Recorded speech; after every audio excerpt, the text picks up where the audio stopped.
بسم اللہ الرحمن الرحیم۔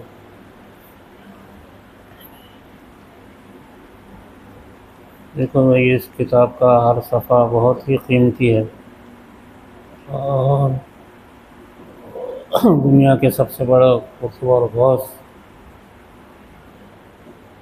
حضرت مولانا رشید احمد گنگوئی، جو حضرت حاجی امداد اللہ صاحب کے بڑے خلیفہ تھے، اور حضرت حاجی صاحب کے بعد وہی دنیا کے غوث اور قطب کہلائے۔ ان کا علم سب سے بڑا تھا، علم میں بھی سب سے آگے تھے، معرفت میں بھی سب سے آگے تھے وہ۔ اس وقت دنیا کے اندر انہوں نے کام کیا سارا، حضرت مولانا رشید احمد گنگوئی رحمۃ اللہ علیہ۔ تو ان کے سارے کتابوں کا یہ خلاصہ ہے، جو امداد السلوک کے نام سے ہے۔ اس کا ہر صفحہ بہت قیمتی ہے، خالی وقت میں بھی پڑھتے رہنا، خالی وقت میں اپنے کے پاس یہ کتاب رکھنا، اور خالی وقت میں بھی اس کو پڑھتے رہنا، دیکھتے رہنا۔ اور ایسی کتاب ہے کہ پوری کتاب انسان کو حفظ یاد کرنا چاہیے۔ ایسی کتاب ہے، لیکن پوری بہت بڑی کتاب ہے، لیکن اس کا ہر صفحہ بہت قیمتی ہے، اور حضرت نے جو لکھا ہے ہزاروں کتابوں کا نچوڑا ہے اس کے اندر، جو بہت سراہتاً سے آسانی سے سمجھ میں آنے کے لیے لکھا ہے۔ جو بھی اس کتاب کو پڑھے گا وہ انشاءاللہ عمل بھی کرے گا وہ، اور ولایت کے مقام پر وہ پہنچ جائے گا۔ یہ بالکل مسلمہ ہے، اس کتاب کو پڑھنے سے اتنے اثرات پیدا ہو جاتے ہیں۔ بہرحال اس میں اور آج کا سبق بہت اچھا قیمتی سبق ہے، ابھی جو آپ نے سنا۔ تو اس امت میں جو بہت ساری باتیں ہیں پچھلی امتوں میں نہیں تھی، ایسے انعامات اس امت میں رکھے گئے ہیں جو پچھلی امت میں نہیں ہیں۔ وہ 10 انعامات ہیں، وہ 10 انعامات میں سے سب سے بڑا انعام، اللہ نے اس امت میں نبوت ختم ہو گئی، ولایت جاری کر دیا، ورنہ کسی بھی نبی کے بعد ان کی امت میں کوئی ولی نہیں ہوتے تھے، عابد رہتے تھے، عبادت کرنے والے، ولایت تک کوئی نہیں پہنچتا تھا۔ عبادت کرنا بس یہی ان کی کامیابی تھی، اور وہ نبی اگر چلے گئے تو اس کی جگہ پہ دوسرے نبی آتے تھے، وہ بھی عبادت کرنے کا ہی حکم دیتے تھے، ولایت نہیں تھی ان کے اندر۔ اللہ تعالیٰ سے اس نے اس امت کے اندر جو ہے نبوت، سب سے بڑی نبوت دے دی، اور نبوت کا سلسلہ بند کر کے ولایت شروع کر دی۔ اور بہت آسان ہے ولایت حاصل کرنا، مگر محنت کرے تو، کیونکہ اس کی محنت ہوتی نہیں، اس کی محنت کا دار و مدار جن چیزوں پر ہے اس کی پابندی نہیں کرتے اصل میں۔ اس کی محنت کا دار و مدار جو ہے حلال روزی پر ہے، حلال روزی۔ حلال روزی آج کل مشکل ہے، کہیں نہ کہیں حرام روزی آ جاتی، انسان کی عبادت ضائع ہو جاتی۔ حلال روزی حاصل کرنا بہت کٹھن ہے آج کل کے زمانے میں، لیکن اگر کوئی کر لیا تو ولایت کے راستے صاف ہو جاتے ہیں، محنت کرے تو ولایت کے راستے صاف ہو جاتے ہیں۔ تو یہ سب سے بڑی نعمت اس امت میں اللہ نے ولایت کو باقی رکھا ہے۔ تو اب تک لاکھوں اولیاء اللہ پیدا ہوئی اور قیامت تک ہوتے رہیں گے۔ یہ کوئی ناممکن چیز نہیں ہے، بہت ممکن ہے۔ یہ کتاب کے پڑھنے سے محسوس ہوتا ہے کہ ولایت حاصل کرنا بہت آسان ہے۔ اللہ تعالیٰ کسی کو بھی ولایت دے دیتے ہیں، ولایت کا سلسلہ جاری ہے، اگرچہ کہ اولیاء اللہ جو ہیں وہ اپنے آپ کو نہیں بتاتے، یہ ان کا سب سے بڑا راز ہے، سب سے بڑی خوبی ان کی یہ ہے کہ وہ اپنے آپ کو نہیں بتاتے۔ اللہ کے پاس سب سے بڑی چیز جو ہے راز رکھنا ہے، راز۔ حکومت کے اندر بھی جتنے آفیسر ہوتے ہیں وہ حکومت کا راز ہی رکھتے ہیں، اگر کوئی آفیسر حکومت کا راز کھول دے بس اس کا معاملہ ختم ہو جاتا۔ حکومتوں کے نظام میں بھی رازداری سب سے بڑی نعمت ہے۔ جتنے ملازم ہوتے ہیں حکومت کے، وہ سب ان کے ذمے جو راز ہیں وہ راز ہی رکھنا پڑتا ہے۔ اللہ کے پاس بھی سب سے بڑی چیز رازداری ہے، راز رکھنا، اور یہ بہت مشکل سا مسئلہ ہے۔ ہر آدمی اپنے راز کو سنبھالتا نہیں ہے، اپنی بڑائی کے خاطر راز کو بیان کرتا رہتا ہے۔ اولیاء اللہ اگر راز کھول دے تو ان کی موت واقع ہو جاتی ہے، یا پھر ان کو ولایت سے سلب کر دیا جاتا، ایسا ہوتا۔ یہ بہت عجیب و غریب چیز ہے، جو امت میں یہ منصب جو جاری ہے، یہ بہت عجیب و غریب ہے، اور بہت آسانی سے حاصل ہوتا، لیکن آسانی سے چلا بھی جاتا۔ رازداری کے خلاف اگر کوئی کرے کام، اولیاء اللہ میں سے چلا جاتا ہے۔ یہ ایک بہت بڑی نعمت ہے، اللہ تعالیٰ نے اس امت میں باقی رکھا ہے رازداری، یہ ولایت کا مسئلہ۔ تو ولایت کے لیے بہت سارے شرائط تو بس اصل چیز تو یہی ہے، ذکر اللہ کا، تلاوت اللہ کے کلام کی، اور درود اللہ کے نبی پر۔ یہ ترتیب ہے۔ یہ سب سے بڑی اہمیت اللہ کے ذکر کی ہے، اس کے بعد اہمیت اللہ کے کلام کی ہے، اس کے بعد اہمیت اللہ کے نبی پر درود پڑھنے کی ہے۔ یہ ترتیب باقی رکھنا ضروری ہے۔ عام طور سے مسلمانوں میں اللہ کے نبی پہ درود درود درود درود تو بہت بولتے ہیں، قرآن نہیں پڑھتے، ضائع ہو جاتا سب۔ یا اسی طریقے سے جو ہے قرآن پڑھتے ہیں، پڑھتے لیکن اللہ کا ذکر نہیں کرتے، تو اس سے نفع نہیں ہوتا۔ نفع کے لیے تینوں شرائط ہیں۔ سب سے اہمیت اللہ کے ذکر کی ہے، دوسرے نمبر پر اللہ کے کلام پڑھنے کی ہے، اور تیسرے نمبر پر اللہ کے نبی پر درود پڑھنا۔ بس یہ اس ترتیب سے اگر کوئی محنت کرے تو ولایت کے راستے پر جاتا ہے آدمی۔ ولایت میں صرف ایک ہی چیز ہے کہ انسان کو اللہ کا یقین ہو جائے، بس ایک ہی بات ہے، بس یقین ہوتے ہی ولایت مل جاتی۔ اس وجہ سے بہت سارے جو ہے فقیروں کو ولایت مل جاتی، زندگی ان کی بس وہ یقین پر رہتی کہ اللہ ہے، بس دوسرا کچھ نہیں۔ اکثر فقیر جو صحیح فقیر ہوتے ہیں، ان کے نہ گھر رہتا، نہ بار رہتا، نہ بلڈنگ رہتی، نہ کرایہ، نہ کوئی آمدنی ذریعہ، کچھ بھی نہیں رہتا، لیکن ایک ہی چیز ان کو حاصل رہتی، کوئی اللہ ہے۔ تو اللہ تعالیٰ بہت سارے فقیروں کو ولایت دے دیتے ہیں، اگرچہ کہ وہ نہیں بتاتے وہ۔ اسی طریقے سے یہ ولایت ملتی ہے بہت سارے چرواہوں کو، جو جنگل میں پھرتے رہتے ہیں۔ چرواہے جو جنگل میں پھرتے، ایک بہت عجیب و غریب نعمت ہے یہ۔ اسی وجہ سے ہر نبی چرواہے تھے، ہر نبی کو چرواہا کا منصب ملا ہے۔ آپ صلی اللہ علیہ وسلم نے بھی بکریاں چرائے ہیں۔ بکریاں چرانے کے لیے جنگل میں، شہر چھوڑ کے جنگل میں پھرنا پڑتا، کھانے پینے کے لیے کوئی چیز ملتی نہیں، کوئی بازار نہیں، کوئی تماشا نہیں، کچھ بھی نہیں، اوپر آسمان اور نیچے زمین۔ پھر کہیں پانی ملتا ہے، کہیں نہیں ملتا، پانی کے لیے جو ہے ندی اور کنویں ڈھونڈتے پھرنا پڑتا۔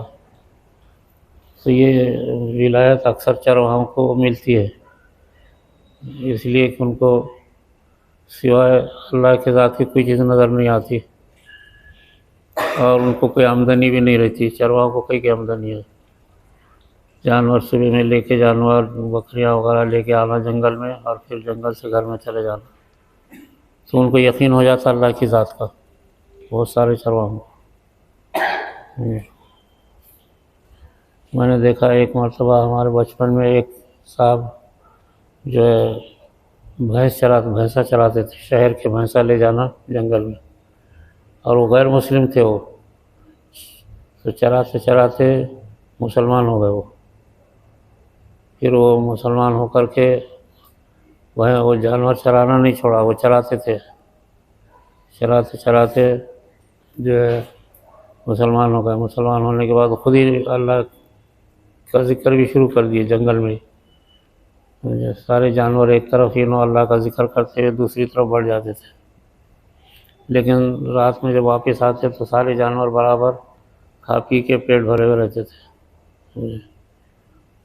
اور اس طریقے سے ہوتے ہوتے ان کا ایک دن انتقال ہوا تو وہ سجدے میں تھے، انتقال ہو گیا، حالانکہ وہ غیر مسلم تھے. وہ تو چرواہے کا کام کرتے کرتے اس مقام پہ پہنچ گئے. اللہ یقین ہو گیا، اللہ کا یقین ہو گیا کہ بھائی اللہ ہے، بس ولایت مل جاتی ہے. تو اس کے لیے اللہ تعالیٰ نے بہت آسان ذریعہ امت میں رکھا ہے. تو لیکن محنت کر کے اگر حاصل کرے یہ سب سے بہتر رہتا ہے، اگرچہ کہ اس کے لیے کوئی علم کی شرط نہیں، کوئی ڈگری ہو، عالم ہو، مفتی ہو، یا کوئی اور ڈگری رکھتا ہو، دنیاوی ڈگری، یا مال ہو، پیسہ ہو، خیرات کرتا ہو، حج کیا ہو یا نہ کیا ہو، خانہ کعبہ گیا ہو یا نہ گیا ہو، کوئی شرط نہیں ہے. صرف جو ہے ایک ہی شرط ہے کہ وہ اللہ کی ذات پر یقین رکھے ہو، بس. تو ایسے بہت سارے میں چرواہوں کو دیکھا اور بہت سارے فقیروں کو دیکھا، ولایت رہتی ہے لیکن بتاتے نہیں زندگی بھر. سب سے بڑی خوبی ہے یہ اپنے راز کو چھپانا. آج کل لوگ اپنے راز کو بھی نہیں چھپاتے، دنیا کے دوسرے کے راز کو کیا چھپائیں گے، اپنے راز کو بھی نہیں چھپاتے. اولیاء اللہ کی سب سے بڑی صفت رہتی ہے وہ راز کو چھپاتے ہیں، اللہ کے راز کو ظاہر نہیں کرتے کبھی بھی. اللہ کا کیا منشا ہے ان کو معلوم رہتا ہے لیکن کبھی بھی نہیں بتاتے. منشا خداوندی کو جانتے ہو اصل میں. ایسے کئی واقعات ہیں، منشا خداوندی کو جان کر کے انسانوں کی مرضی کے خلاف کام کرتے ہیں وہ. اس لیے کہ منشا خداوندی ویسا ہی ہوتا ہے. وہ ان کے پاس مذہب کا لحاظ نہیں رہتا، انصاف، ہر انسان کو برابر حق ملے، ہر انسان کو برابر کسی پر ظلم نہ ہو، چاہے وہ کسی بھی مذہب کا ہو. ان کے پاس مذہب کا لحاظ نہیں رہتا. جو خدمت لگے ہوئے اولیاء اللہ رہتے ہیں وہ مذہب کو نہیں دیکھتے، صرف یہ دیکھتے ہیں کہ کسی پر ظلم نہ ہو، کسی کا جو حق ہے وہ اس کو حق ملنا چاہیے، بس یہ رہتا ہے. اس کے علاوہ جو اس کو شرائط ہے محنت کرنا، اصل میں سب سے محنت کرنے سے خود شرائط پیدا ہوتے ہیں، یاد رکھو. اب جیسے اس کی سب سے بڑی شرط ہے اتباع سنت. تو آدمی کو اتباع سنت کہاں معلوم رہتی؟ سنت کیا ہزاروں سنتیں ہیں، لیکن انسان اگر ذکر شروع کر دے تو اس کو خود بخود سنتیں معلوم ہوتی ہیں زندگی کی، کہ اپنی زندگی کیسی سنتیں حاصل کرنا. مثال کے طور پہ غسل کرنا ان کو خود معلوم ہو جاتا، ذکر کرتے کرتے خود ان کو پتہ چلتا کہ یہ ذکر میں یہ سنتیں ہیں. اسی طریقے سے بہت سارے کپڑے پہننے میں ذکر کرنے لگے تو خود انسان کو سنتیں حاصل ہو جاتی ہے. یہ ذکر ایک ایسی چیز ہے، ہر چیز انسان کو صحیح خود بخود آتی. جیسے انسان کے اندر اخلاق ہیں، اخلاق انسان کو خود بخود آتے ہیں، سکھانے کی ضرورت نہیں رہتی. حضور صلی اللہ علیہ وسلم نے 10 سال کے اندر 1.5 لاکھ انسان کو اخلاق سکھائے. تو کیا آپ سکھاتے بیٹھے گا ہر ایک کو 1.5 لاکھ کو؟ 10 سال کے اندر 1.5 لاکھ انسانوں کو ہر چیز دیا آپ نے، تو آپ کیا سکھائیں گے؟ 10 سال میں بہت ہوا تو 100 200 300 500 آدمی کو سکھا سکتے، 1000 آدمی کو. 1.5 لاکھ آدمی کو کیسا سکھایا آپ نے؟ کچھ نہیں. ہر ایک کو اس کام پہ لگا، ذکر کرو، قرآن پڑھو، تو خود بخود ان کے سینے میں باتیں اترتی چلی گئی. حضرت علی رضی اللہ تعالیٰ عنہ کے سینے میں جو ہے علم آیا، تو علم کیا سرکار نے ان کو علم سکھایا کیا، پڑھایا کیا؟ بٹھا کے کچھ کتابیں پڑھائی کیا؟ کچھ بھی نہیں پڑھائی. لیکن حضرت علی کے سینے میں جو علم آیا، ابتدا سے انتہا کا علم آیا حضرت علی کے سینے میں، اور آج تک وہ علم اولیاء اللہ کے سینے میں منتقل ہو رہا حضرت علی کا. آپ نے فرمایا انا مدینۃ العلم و علی بابہ.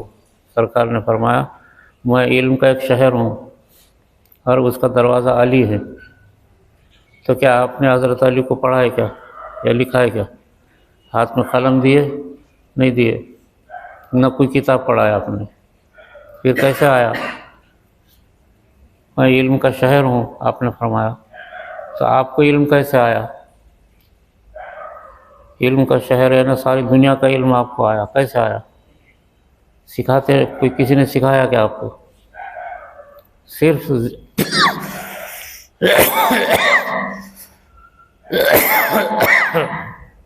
24 گھنٹے آپ ذکر کرتے تھے، دل آپ کا 24 گھنٹے اللہ اللہ بولتا تھا، اور 24 گھنٹے قرآن کریم آپ کی زبان پہ رہتا تھا، خود سرکار کے 24 گھنٹے کوئی بات آئی کہہ دیے، پھر زبان پہ قرآن جاری، کوئی کام آیا، کسی کا کوئی جہاد آیا، جنگ لڑنا ہے، لڑنے میں لگ گئے، لیکن اللہ کا ذکر جاری، یہ 24 گھنٹے جاری تھا۔ تو ساری دنیا کا علم آپ کو آیا، علم الاولین والآخرین۔ آپ نے فرمایا مجھے ابتدا سے انتہا کا علم دیا گیا، کہاں سے آیا یہ؟ صرف ذکر سے اور قرآن کی تلاوت سے۔ تو علم کا شہر بن گیا آپ، کائنات کا سب سے بڑا علم آپ کو آیا، صرف محنت کرنے سے آتا ہے۔ بہت سارے اولیاء اللہ کو علم آیا، بہت بڑے بڑے علم آئے، امت میں بڑے بڑے اولیاء اللہ پیدا ہو گئے، تو ان کو علم کہاں سے آیا؟ وہ کہ کتاب پڑھتے بیٹھے گئے؟ حضرت تھانوی رحمۃ اللہ علیہ نے 1000 کتابیں لکھی، تو کیا وہ کتابیں پڑھ کے لکھے گیا؟ سینے میں اترتا تھا، لکھتے تھے۔ حضرت امام غزالی نے ہزاروں کتابیں لکھ دی، علم اترتا تھا، لکھتے تھے۔ محی الدین ابن عربی نے بڑی بڑی دنیا کی کتاب لکھی، تو علم اترتا ہے۔ یہ سارا خود بخود آتا ہے، صرف ذکر کرنے سے اور قرآن کی تلاوت سے، خود بخود۔ عجیب و غریب چیز اللہ نے اپنے کو دیا ہے، لیکن آج مسلمان اس سے محروم ہے، تو اس سے علم بھی آتا، حضور کی سنتیں کیا ہے معلوم ہو جاتی، خود بخود آپ کی سنتوں پر انسان چلتا۔ گویا کہ ایک آدمی اگر ذکر شروع کرے جو بالکل ان پڑھ ہے، تو اللہ کا ذکر اس کو خود اللہ کے راستے پہ لے کے چلتا، خود بخود۔ ایک عجیب و غریب چیز ہے یہ۔ اس وجہ سے اکثر اولیاء اللہ ان پڑھ تھے، پڑھے لکھے نہیں تھے، بہت سارے تو لنگڑ بند تھے، یعنی زندگی میں انہوں نے شادی بھی نہیں کیا، لیکن علم آیا، اور ان کا خاندان رشتہ داروں کے ذریعے سے، بہنوں کے بھائی بندوں کے ذریعے سے بہت بڑھ گیا۔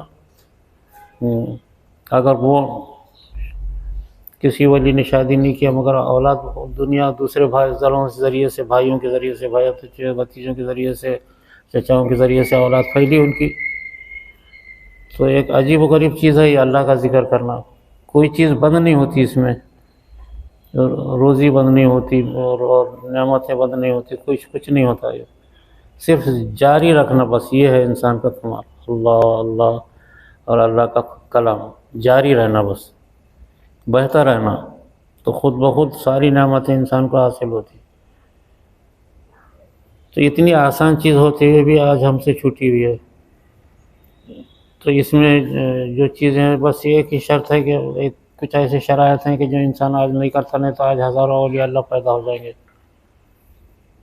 حلال روزی یہ سب سے بڑی شرط ہے۔ آج کل حلال روزی پر کوئی دھیان نہیں دیتا۔ اچھے لوگ ہمارے جیسے بڑے بڑے مولانا علم والے حلال روزی پر دھیان نہیں دیتے، روزی کہاں سے آ رہی، بس جو بھی آ رہے بس کھا رہے۔ حلال روزی شرط ہے اس کی اندرون۔ حلال روزی کا اگر کوئی لقمہ پیٹ میں گیا تو ہر چیز بند ہو جاتی ہے، فائدے وغیرہ سارے بند ہو جاتے ہیں۔ یہ اس کی خوبیاں ہیں، یہ اس کی۔ اور اس کے لیے اور ایک چیز شرط ہے اصل میں، وقت کا لحاظ کرنا، وقت کا۔ ولایت کے لیے ایک چیز وقت کی اہمیت ہے۔ وقت کون سا؟ 24 گھنٹے میں صرف ایک وقت ہے جس پر محنت کرنے سے ولایت حاصل ہوتی، اور وہ دنیا کا سب سے قیمتی وقت ہے۔ صبح صادق سے لے کے طلوع تک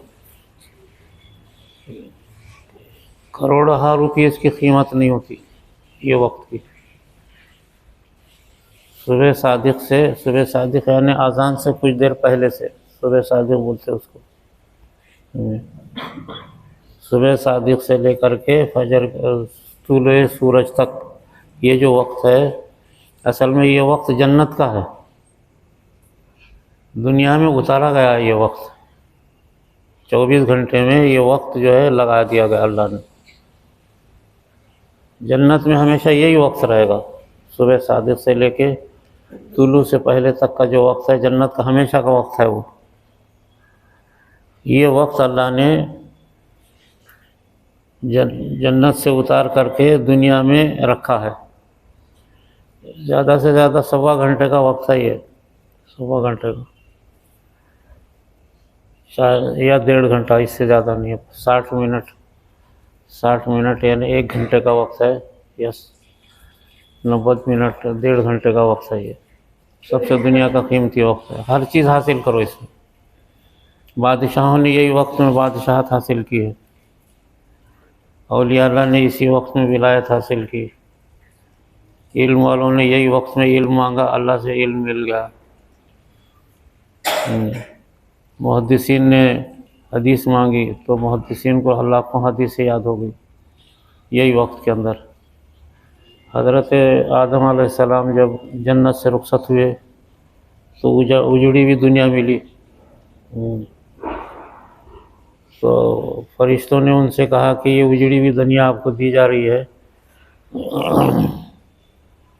لیکن آپ ایک چیز کی وجہ سے یہ دنیا آباد ہو جائے گی، صرف ایک چیز کی وجہ سے۔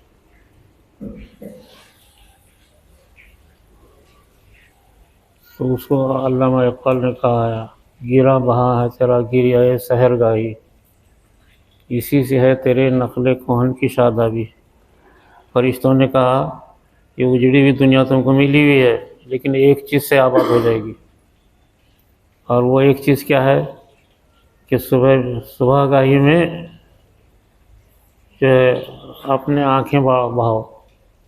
گراں بہا ہے تیری گریہ صبح گاہی، صبح میں اٹھ کے اللہ سے گریا کرنا، اللہ سے رونا، اللہ سے مانگنا، اللہ سے رونا دھونا کرنا، آہ فغاں کرنا صبح میں اٹھ کر کے۔ صبح کی بیداری یہ سب سے بڑی چیز ہے۔ تو فرشتوں نے وصیت کیا آدم علیہ السلام کو کہ یہ دنیا اجڑی ہوئی ہے، ایک چیز کریں گے آپ کہ آپ صبح میں اٹھ کر کے رونا۔ تو حضرت آدم علیہ السلام 300 برس روئے صبح میں اٹھ کے، 300 برس، اور یہی ہندوستان میں تھے 300 برس۔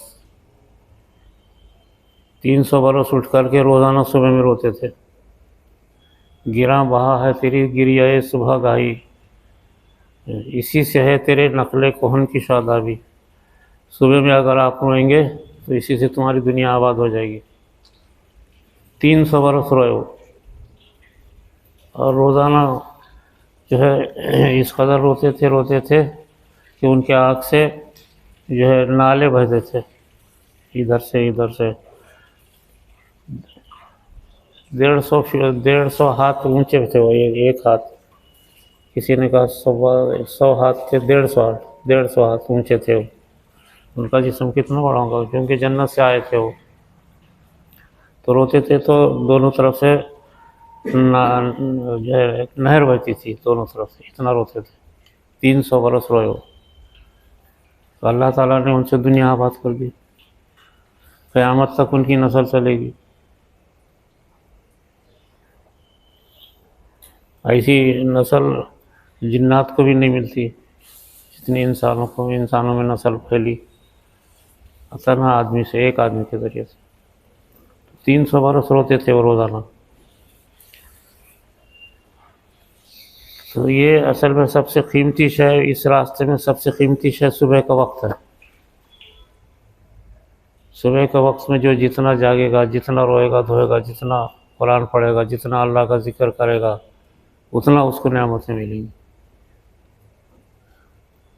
یہ سب سے بڑی قیمتی چیز ہے ولایت کے لیے۔ تو بہت سارے چرواہے صبح میں اٹھے ہوئے رہتے، فقیر لوگ صبح میں اٹھے ہوئے رہتے۔ آپ جا کے کسی بھی فقیر کو دیکھو، اصلی فقیر جو رہتے ہیں صبح سے بیدار رہتے ہیں، چرواہے بیدار رہتے ہیں، ان کو فکر رہتی ہے کہ جانور کو لے کے جانا ہے۔ تو یہ ایک بہت بڑی نعمت ہے صبح کا۔ اسی وجہ سے صبح صادق ہوتے ہی درخت کا پتا بیدار ہو کر کے اللہ اللہ کرتا ہے۔ صبح صادق درخت کا پتا حشرات الارض چونٹیاں زمین میں حرکت کرتی ہیں صبح اٹھ کر. کب؟ صبح صادق اذان سے پہلے. اذان سے پہلے حشرات الارض حرکت کرتے، کیڑے مکوڑے زمین کے اندر. اس طریقے سے جتنے جاندار چیزیں ہیں، بے جان چیزیں ہیں،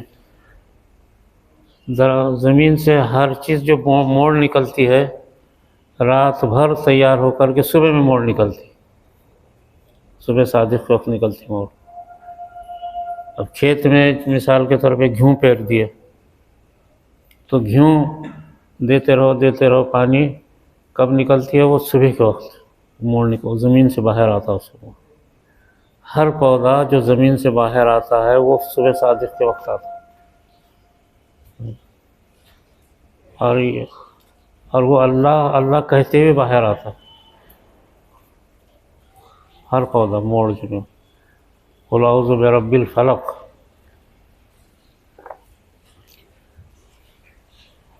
فلق کس کو بولتے ہیں؟ زمین پھاڑ کے جو پودا باہر آتا اس کو بولتے ہیں فلق. تو اللہ تعالیٰ وہ نکالتا، رب الفلق بولتے، یعنی ہر پودے کو باہر نکالنے والا اللہ کی ذات ہے. یہ صبح میں اذان کے وقت ہوتا ہے. اور اذان کے وقت بھی جا کے دیکھتا نہیں، چاہے جنگل میں نہیں دیکھتا. ہر پودا، کوئی بھی چیز لگاؤ، گیہوں لگاؤ، جوار لگاؤ، کھیتی لگاؤ، زمین لگاؤ، پھل فروٹ لگاؤ، ہر کلی سے جو پھل نکلتا ہے وہ صبح صادق وقت نکلتا، حالانکہ وہ نظر نہیں آتا کبھی بھی. ہر کلی سے جو پھل منتقل ہوتا کلی میں سے، ہر پھول سے جو پھل بنتا ہے وہ صبح صادق کے وقت بنتا ہے، چھوٹا سا جو نظر نہیں آتا. تو صبح صادق کا جو معاملہ ہے یہ بہت اہم ہے. اسی وجہ سے ساری دنیا کی فوج صبح کے وقت، صبح صادق کے وقت ان کو جاگنا ضروری ہے، نہیں تو فوج ایک دن بھی اس کو نکال دیتے، ہٹا دیتے.